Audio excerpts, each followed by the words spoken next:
Nightmare barely needs an introduction. It basically brought about a complete renaissance of Left 4 Dead 2 modding. It's the dark, gritty, hard overhaul of Left 4 Dead 2 made by Yoru. It's famous, infamous, and I think you'll either love it or hate it. It definitely has a reputation. I put off playing it for some time, but I think it's long enough. I had been meaning to try it out, and last week I went ahead, installed it, and went through a bunch of different campaigns to see how the configuration holds up. And the most shocking aspect of it was, I didn't think it was going to be this much fun. But it is. Yeah, it's hard. Yeah, it's not necessarily meant for solo play. You can beat it solo, but it's much tougher. But it's really engaging, really fun. It's tougher, sure, but it doesn't feel cripplingly so. It feels like a fair challenge. So I want to dive into Nightmare. I want to explore just what makes this configuration tick, why people are so torn on it, and how exactly it plays out.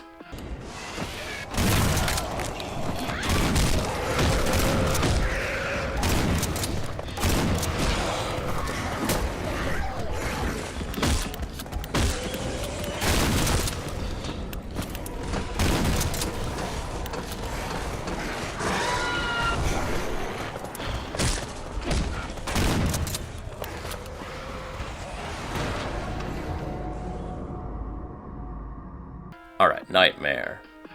It's Left 4 Dead 2 crossed with a bunch of darker titles like Silent Hill, Cry of Fear, Afraid of Monsters. It's a complete overhaul. It only really resembles Left 4 Dead in the co-op horror aspects. I mean, other than reusing the campaigns, it basically feels like a different game. Some basic mechanics come back, like the weapon system and such, but outside of that, like even the special infected, the common infected play totally differently. The big change you'll notice is that you do not get bots in this. You're on your own unless you're playing co-op. That doesn't mean the levels are impossible, they're still certainly doable, but they're going to be tougher solo. Second change is that common infected are pretty tough. Not in a bullet sponge way, but in the sense that you can't reliably one-tap them as much.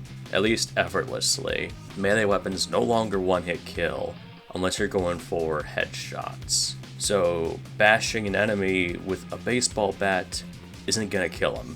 It's gonna bash him against the wall, it's gonna stagger him, but it's not going to kill him unless you crush his head. Same goes for like the katana. Unless you chop off the head, or unless you get 2 or 3 hits in, a common infected is gonna keep coming. This sounds frustrating, but in practice it's not. It's actually kind of rewarding, because there are less common infected in general, so you aren't being swarmed all the time. They're tougher, but the sheer numbers of the base game aren't as much of a problem. The problem is the durability, so you're rewarded if you're using guns to go for headshots, or if you're using a melee weapon to try to crush their head or sever their head. But the result is a really brutal and fun melee sort of fight. Reminds me of the Condemned games, where you're in this brutal hand-to-hand or melee-based combat and you're trying to take down enemies as quickly and brutally as possible. What aids it are the sounds. The sound design in this is so raw. It's like Manhunt 2. If you told me Yoru was going out recording the sounds of people dying, I would believe it. That's not an accusation, by the way, don't take that literally.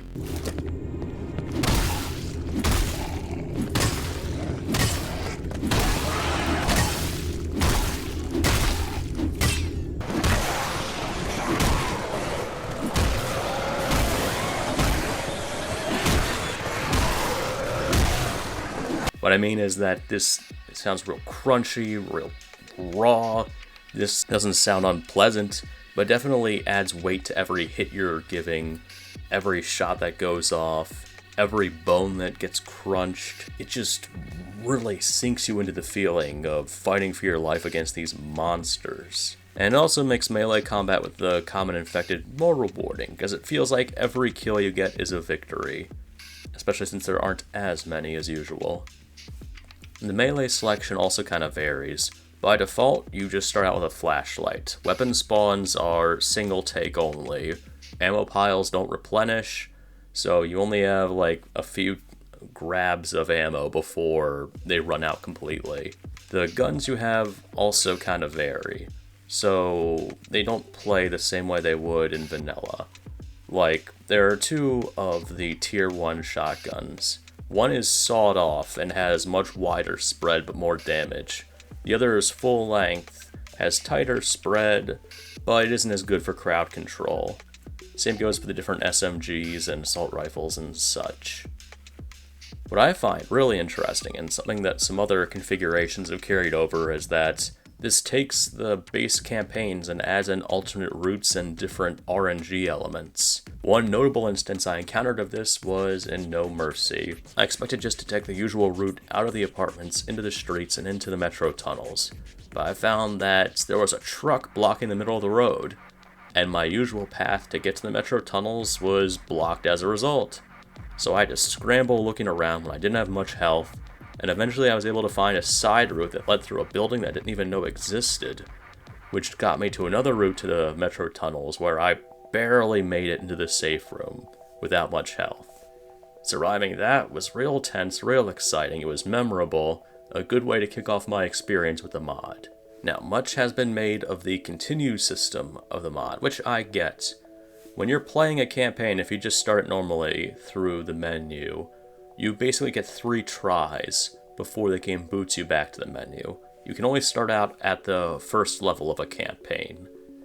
Now, if you're playing co-op, I would get the frustration, because it would erase your progress if you lose 3 times. However, I found in solo that I didn't really care. I could just open the developer console and boot up whatever level I wanted. So I didn't really have issues with the continue system. I don't know, maybe it's more of a co-op sort of complaint. Maybe that's one of the few strengths to playing solo. You might be on your own in solo, but there are some perks. You can take whatever guns and equipment you want. You aren't necessarily held up by having to revive allies. You don't get bots, like I said, but in a way that does add interesting elements. You could play in solo by taking down every enemy, being cautious, avoiding flashing lights in enemies to provoke them, but an odd solution I found to the difficulty was to just run like hell, to play it like the first Time Splitters, to make a mad dash for where I knew the campaign's ending would be, and just kill any enemy in my way, or shove them out of the way. This didn't always work, and there were times I'd get downed by a special infected, especially the Hunter. The Hunter is a menace, but we'll get back to him.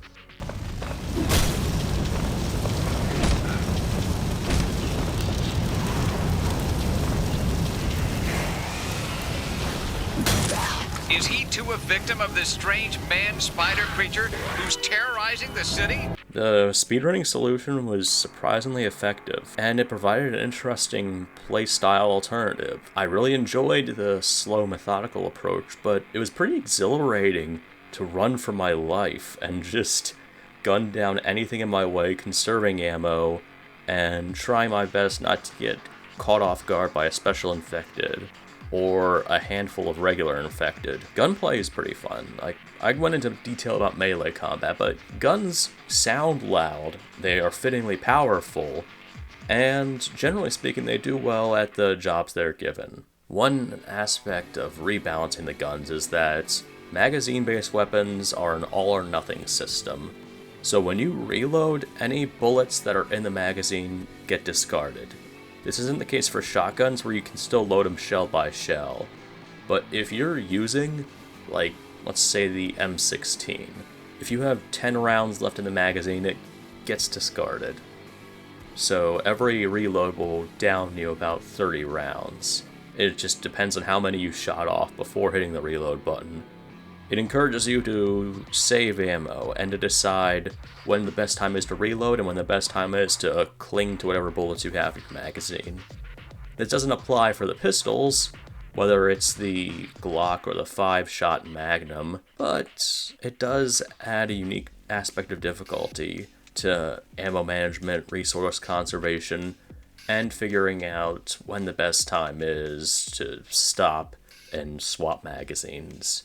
It gives a little buff to shotguns too, because again, they don't have that problem. You can just load some more shells in without losing any.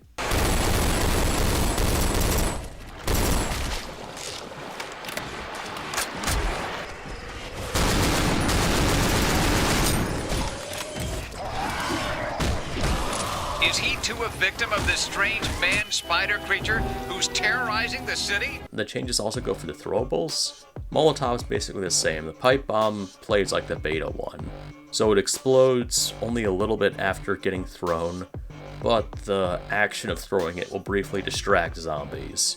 This also means it's good for stumbling the tank. Bile bomb kind of works like the base game, though there's also the risk you can bile yourself if you're like directly up against an enemy. So there's more of a risk-reward element. It's not a get-out-of-jail-free card like it is in the base game. Alright, enough about the regular enemies, the regular combat. I've teased the special and affected enough, and these guys are some of the most insane overhauls. In a good way, though. I like them. I really think that they bring a lot to the table in terms of difficulty changes. Some are more or less the same. The Hunter is, again, a menace. A man-spider. One that would always down me at the end of campaigns. Man-spider? I would be rushing around trying to get to the end of a level, and out of nowhere, the Hunter would just pounce me. Like, I would turn around in a hallway, Hunter's on me. Trying to make it through the swamps, Hunter's right there. It's not that the Hunter is impossible to kill, he doesn't have a ton of health.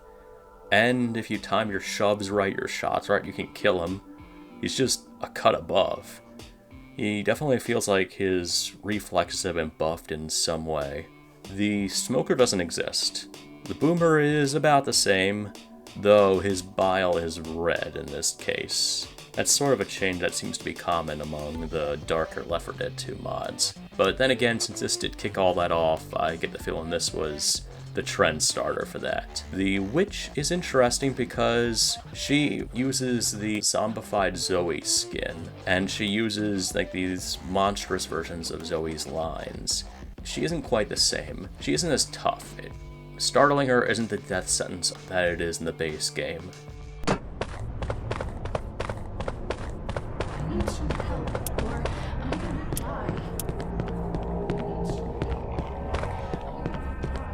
She's easier to provoke, but she's also easier to kill. She doesn't have as much health, and she blends in pretty well with the regular infected, so there are times when she can just catch you completely off guard and then kill you and end your run of the campaign. But there are other times you'll pick her out beforehand and you'll be able to get good shots off on her, killing her before she's a threat.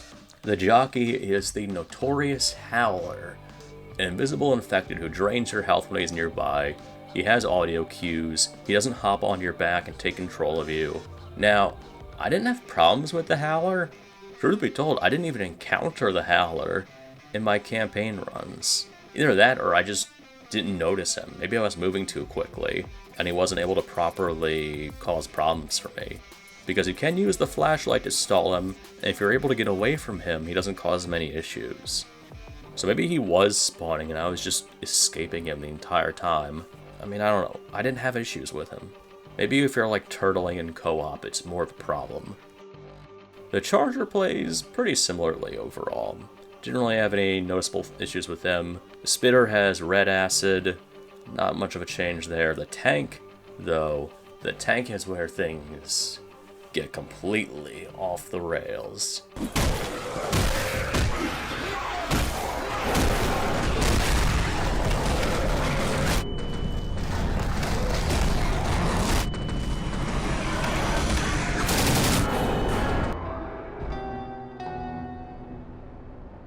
I loved this. I got my ass handed to me, but I loved it. The Tank was one of the big reasons alongside the Hunter.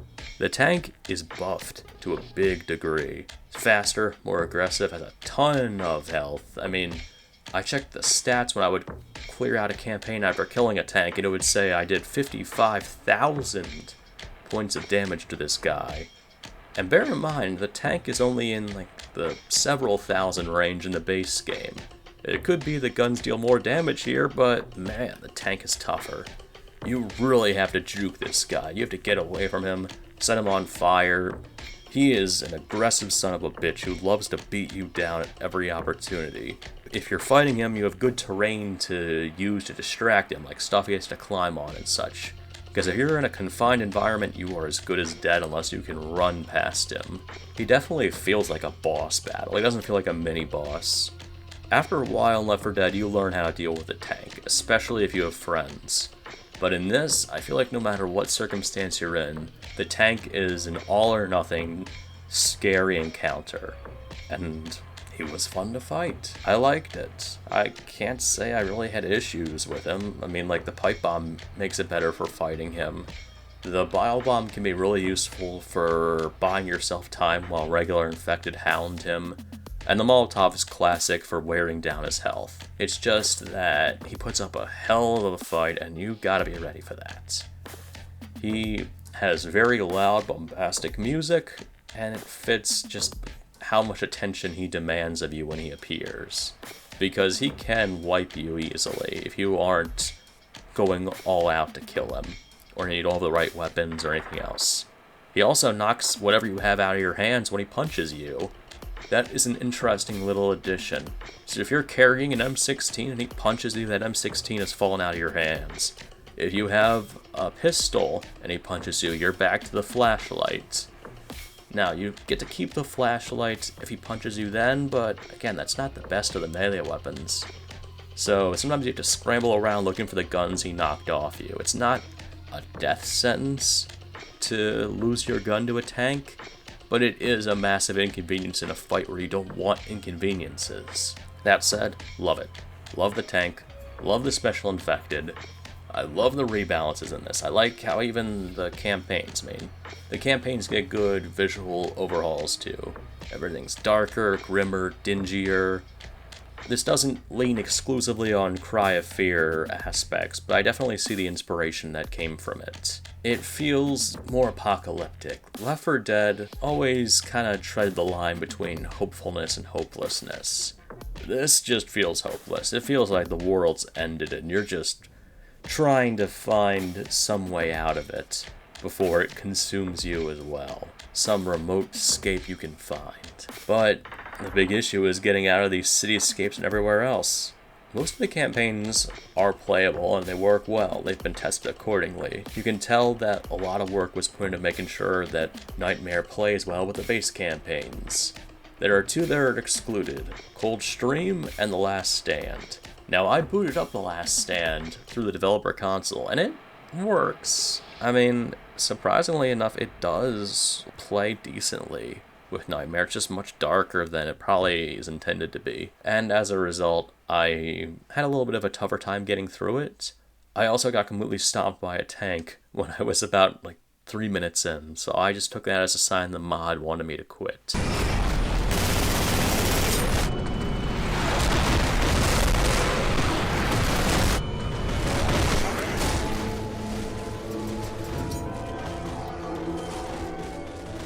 For the sake of the dark grittiness, I also booted up the unused soundscape version of the Parish's first 2 levels, where I found a Fumo of Zoe. So I'd say that was kinda neat. I didn't try out Coldstream, but I don't like Coldstream, so I didn't lose any sleep over that. Now this mod, it is controversial. I understand that people are upset about the balancing changes, stuff like the Howler. The creator of it seems abrasive, admittedly. I don't know Yoru well. I don't know what goes on with him. I mean, he made a good mod, so I can't really say how he is personally, but I can't fault the guy for doing what worked with it. I'd say Nightmare is a love it or hate it sort of thing. If you don't like tougher stuff in your games, you might not like Nightmare. That's not a bad thing. We don't all have to like the same thing. We don't all have to like difficulty mods. But I personally loved it. I loved Nightmare. I get it. It's crazy. It was like getting an hour into a Mori and understanding, oh hey, this isn't an Earthbound clone. This is a really cool RPG. I guess that was my experience with Nightmare, that I get the hype. I see the appeal of it, and I had a ton of fun. I see why this inspired so many people to try out their own mod packs. And I think it's cool that it's still being supported and updated. I know Yoru had briefly deleted it from the workshop over frustrations with comments and such, but I'm glad it's back at least. There are no comments on the collection. Maybe that's for the best. I want to shout him out. I mean, he has so much attention on him as it is, but he did a great job with this. I had a lot of fun. This was one of the most radical ways I've played Left 4 Dead 2. And I can see the DNA of Nightmare and stuff like Desperation Redux. So, I would recommend Nightmare. I mean, I'm assuming people have already played it. I've gotten a lot of comments about it and a lot of different opinions, but I want to say I endorse it. I love it. I had a blast with it, even if I was getting my teeth kicked in, even if I was being stomped by the tank, pounced by the man spider. Man spider? It was worth it. I had a good time losing. I might have had only a 12% success rate across the campaigns I played, but hey, you win some, you lose some.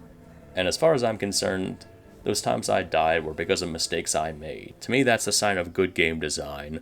Even when you lose, you're having fun and you feel like it was the fault of actions you did, not the balance of the game.